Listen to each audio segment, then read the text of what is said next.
Hello दोस्तों, कैसे हो आप लोग। आई होप आप सभी अच्छे होंगे। आज हम देखेंगे cellular levels of organization, plasma membrane, cell organelles, transfer of materials across plasma membrane, संगठन का कालर स्तर, प्लाज्मा झिल्ली, कोश का अंगक, सभी पदार्थों को प्लाज्मा झिल्ली के पार स्थानांतरित करें। तो दोस्तों, ये चेपिक हमारा थर्ड लेक्चर होने वाला है। सेकेंड वो वीडियो पूरा एंड तक जरूर देखें, क्योंकि उसमें मैंने होम्योस्टेसिस पूरा डिटेल में बताया है। Positive feedback and negative feedback system के बारे में बताया है, जो कि एग्जाम में अक्सर देखा गया है। और आज के वीडियो में हम डिटेल में पूरा देखेंगे, तो आप ये वीडियो पूरा एंड तक जरूर देखें। सेलर लेवल्स ऑफ ऑर्गेनाइजेशन, संगठन के कालर स्तर। कोशिका, कोशिका का मतलब क्या होता है? Cell. A cell is the basically structure and function unit of the cell. कोशिका, कोशिका जीवन की मूल रचना और कार्यों की इकाई है। ठीक है, ये सबसे छोटी इकाई है और रचनात्मक इकाई भी कहलाती है। ठीक है, जो जीवन की सभी मूलभूत क्रियाओं, ठीक है, जैसे भोजन, भोजन लेना, ऊर्जा बनाना, प्रजनन करना को पूरा करती है। ठीक है, और आप इसको ऐसे समझो, बॉडी में जैसे कि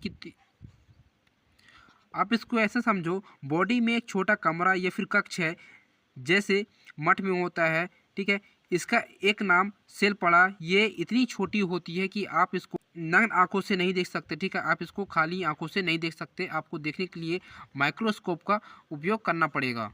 और जितने भी जीव होते हैं, जैसे मनुष्य हो गया, जानवर हो गया, या फिर प्लांट हो गया, या फिर बैक्टीरिया हो गए, ठीक है, सेल से मिलकर बने होते हैं। और संरचना का मतलब क्या होता है?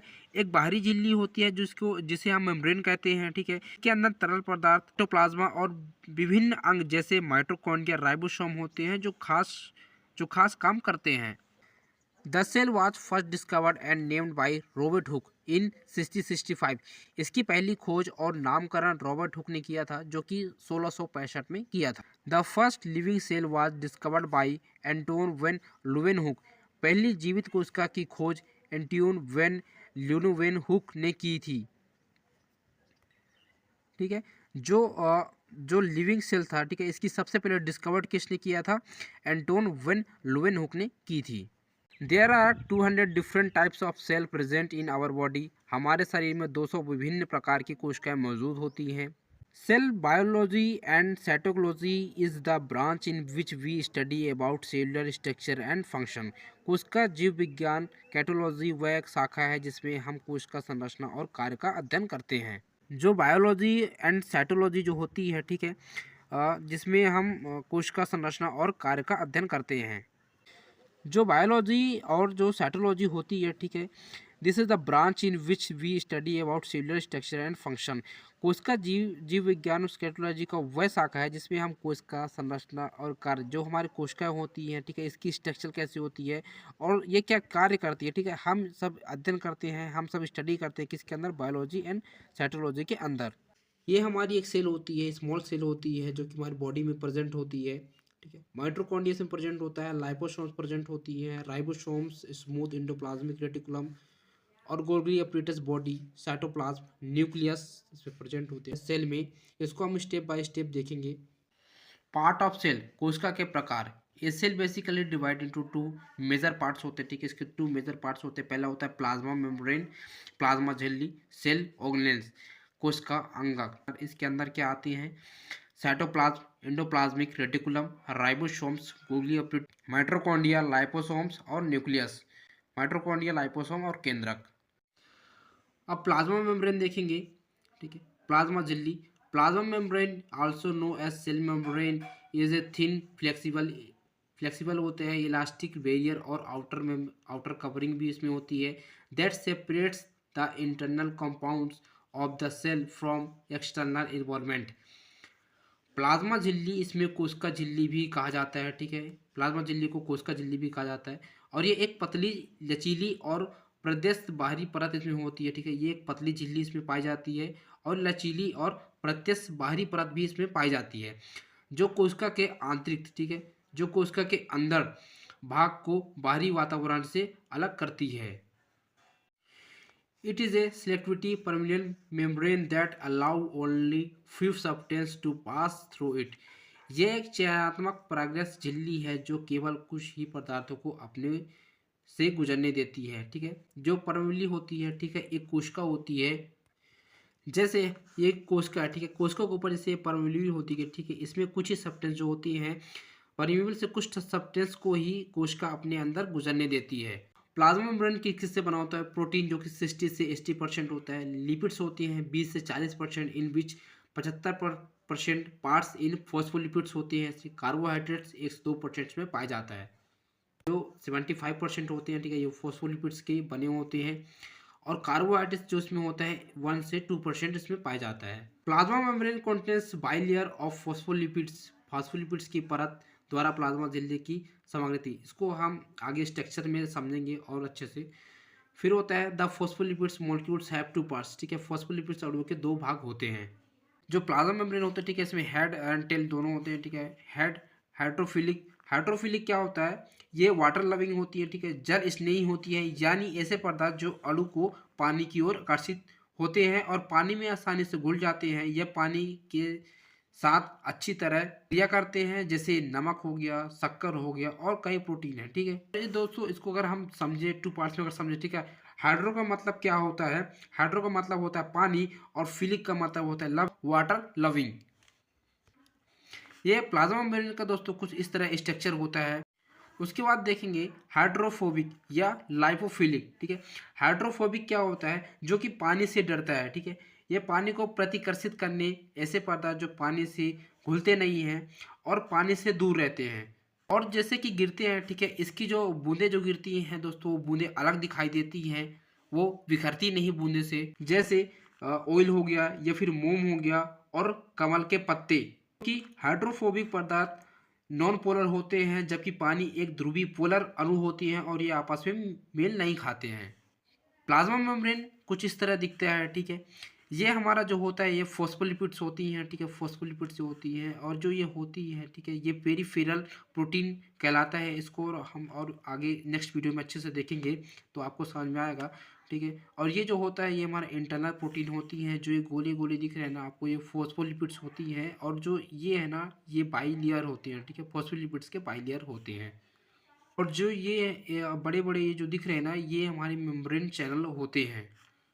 फंक्शन ऑफ प्लाज्मा मेम्ब्रेन, ठीक है, प्लाज्मा झिल्ली का कार्य क्या होता है? प्रोटीन ऑफ सेल, कोशिका का प्रोटीन, ठीक है, ये क्या होती है? कोशिका का प्रोटीन होता है।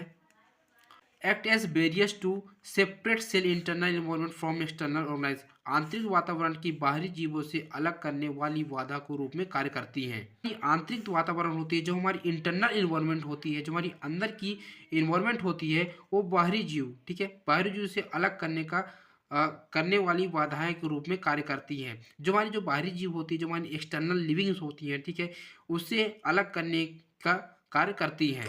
होता है give a specific shape of cells, regulate and control movement of substance, जो पदार्थ होती हैं, ठीक है, जो हमारी सब्सटेंस होती है, सब्सटेंस की आवाजाही मतलब ऐसे समझो आना और जाना को विनियमित और नियंत्रित करती है। फिर होता है prevents movements of other substance that's can be harmful for sale, वर्तमान क्षण में ऐसा पदार्थ जो कोशिकाओं के लिए हानिकारक हो सकता है, ठीक है। अब देखेंगे सेल ऑर्गेनेल्स, कोशिका अंगक, ठीक है, इसके अब कोशिका अंगक क्या क्या होते हैं? पहला होता है साइटोप्लाज्म, कोशिका द्रव्य।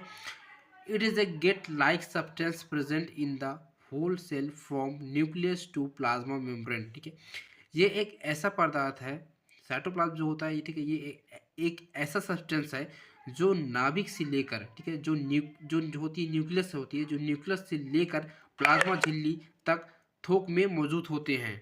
आप ये डायग्राम में देखो, जो हमारी साइटोप्लाज्म होती है, ठीक है, ये हमारी थोक में मतलब कि एक ग्रुप में होती है, जो कि हमारे न्यूक्लियस से यहाँ तक जो प्रेजेंट होती हैं, ठीक है, ये छोटे छोटे जो आपको पोर दिख रहे हैं, ठीक है, ये दोस्तों ये ग्रुप में है, ठीक है, ग्रुप में होते हैं, इसको हम साइटोप्लाज्म कहते हैं। फिर होता है the fluid proteins of cytoplasm in which others the organelles, ribosomes, mitochondria etc are suspended is called cytosols of intracellular fluid, ठीक है, कोशिका प्लाज्मा का वह भाग जिसमें अन्य कोशिका है, ठीक है, जो कोशिका जो प्लाज्मा होती है, ठीक है, मतलब प्लाज्मा मेम्ब्रेन का वह भाग, ठीक है, जिसमें अन्य कोशिका जैसे राइबोसोम्स और माइटोकॉन्ड्रिया निलंबित रहते हैं, और उसे साइटोसोल कहा जाता है, जो अंत कोशिका द्रव्य है। फिर होता है cytosols contents water 70-90% iron amino acid protein lipids different organic substance and salt. ठीक है, साइटोसोल्स में 60 से 70% पानी होता है। ठीक है, इसमें लोह और अमीनो एसिड प्रोटीन लिपिड विभिन्न अकार्बनिक पदार्थ जैसे नमक मौजूद होते हैं। जो हमारी जो साइटोसोल होती है, ठीक है, इसमें दोस्तों 60 से 70% इसमें पानी प्रेजेंट होती है। ठीक है, इसमें लोह भी प्रेजेंट होती है और अमीनो एसिड प्रोटीन और हमारी लिपिड्स भी इसमें प्रेजेंट होती है और विभिन्न प्रकार के अकार्बनिक पदार्थ और नमक भी इसमें मौजूद होते हैं।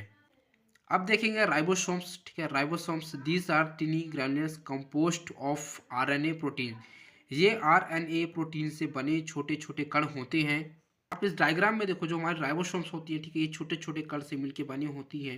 ठीक है, ribosome they synthesis protein from amino acid using RNA and here they are also known as factory और प्रोटीन्स। ठीक है, आरएनए का उपयोग करके अमीनो एसिड से प्रोटीन का संश्लेषण करने वाला इस प्रकार को प्रोटीन फैक्ट्री के नाम भी से भी जाना जाता है। ठीक है, जो अब देखेंगे एंडोप्लाज्मिक रेटिकुलम। ठीक है, endoplasmic reticulum is a network of membrane. ठीक है, नेटवर्क होता है मेम्ब्रेन का और ये अटैच्ड होता है, किसके साथ अटैच होता है, न्यूक्लियस के साथ अटैच होता है। Help in the transportation of materials. ठीक है, सेल ऑर्गेनेल्स। अब इसको देखो, जो हमारा होता है एंडोप्लाज्मिक होता है। ठीक है, ये हमारे न्यूक्लियस से हमारे अटैच होता है। ठीक है, ये हमारा न्यूक्लियस हो गया और ये हमारे न्यूक्लियस से अटैच होता है। हेल्पल होता है ट्रांसप्रोटीन के। ठीक है, ये हमारा न्यूक्लियस हो गया, रॉ एंडोक्राइन हो गया। ठीक है, ये होती है हमारी एंडोक्राइन हो गया, रॉ एंडोक्राइन हो गया। फिर इसमें होती है स्मूथ एंडोक्राइन रेटिकुलम भी जो। अब देखेंगे Golgi apparatus, Golgi body and Golgi complex. ठीक है, उपकरण और पिंड और परिसर। It is the present here the nucleus, ये नाभिक मौजूद होते हैं।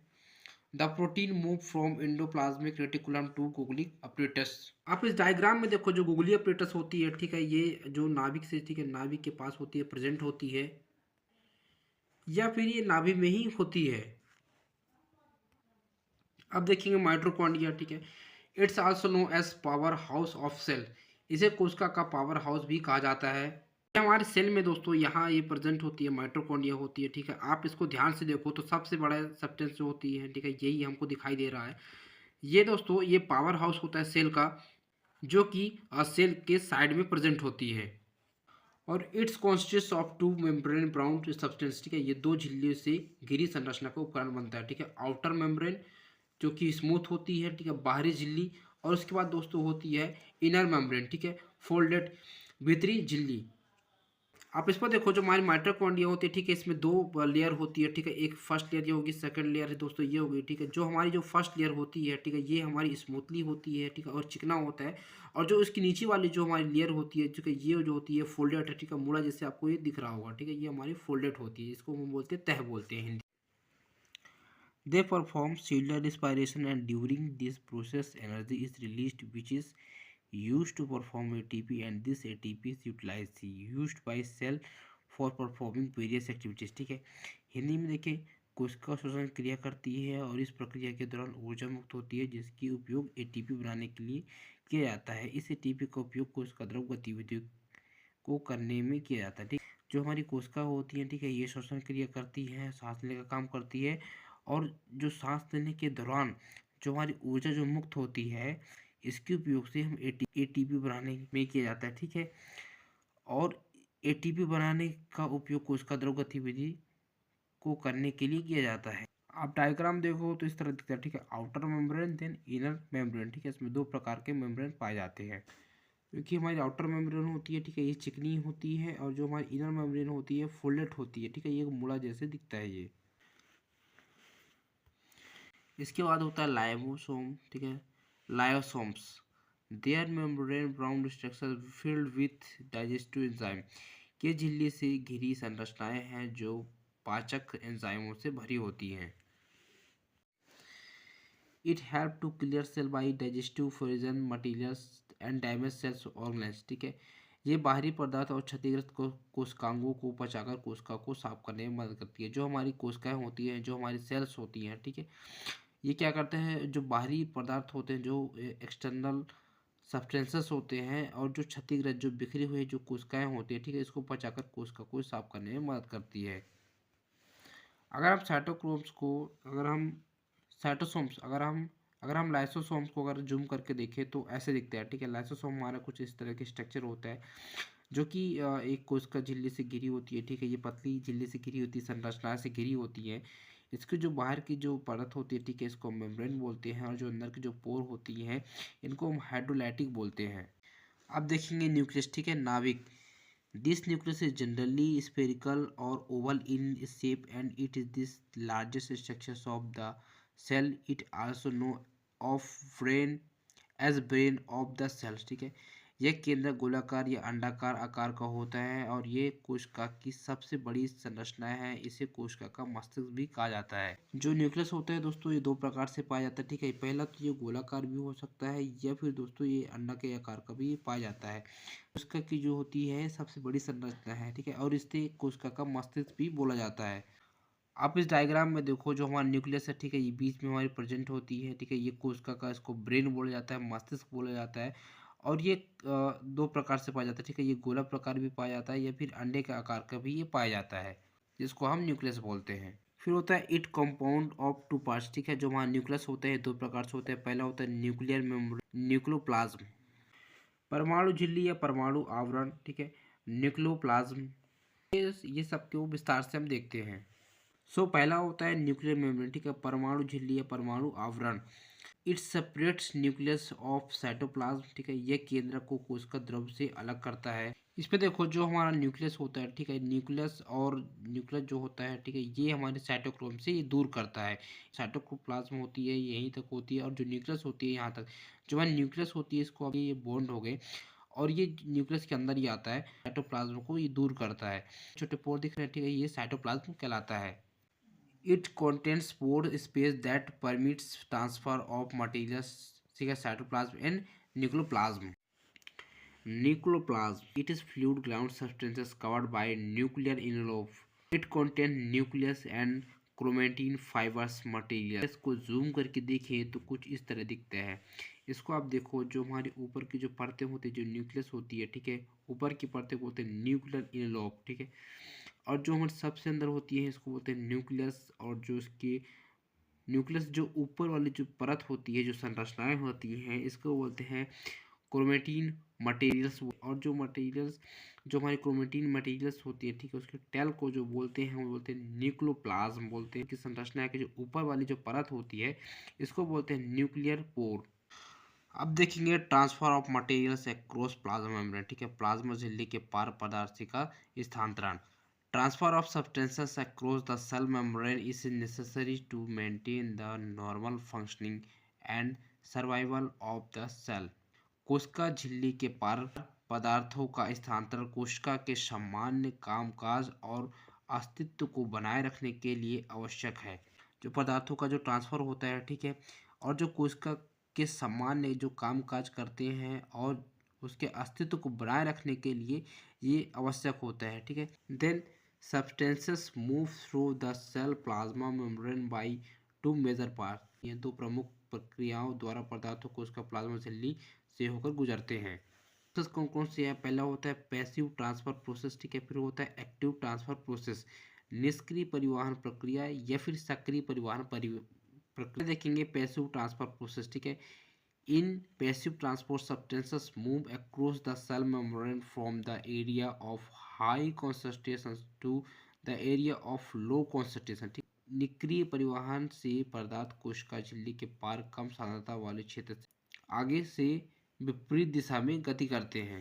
निष्क्रिय परिवहन होते हैं, ठीक है, जो हमारी पैसिव ट्रांसफर होते हैं, ठीक है। ये जो इसमें सब्सटेंसेस होते हैं, कोशिका में जो सब्सटेंस होती है, जो झिल्ली के पार जो कम सांद्रता वाले टेस्ट आगे से विपरीत दिशा में ये गति करते हैं, जो कि ये तीन प्रकार से होती है, ठीक है।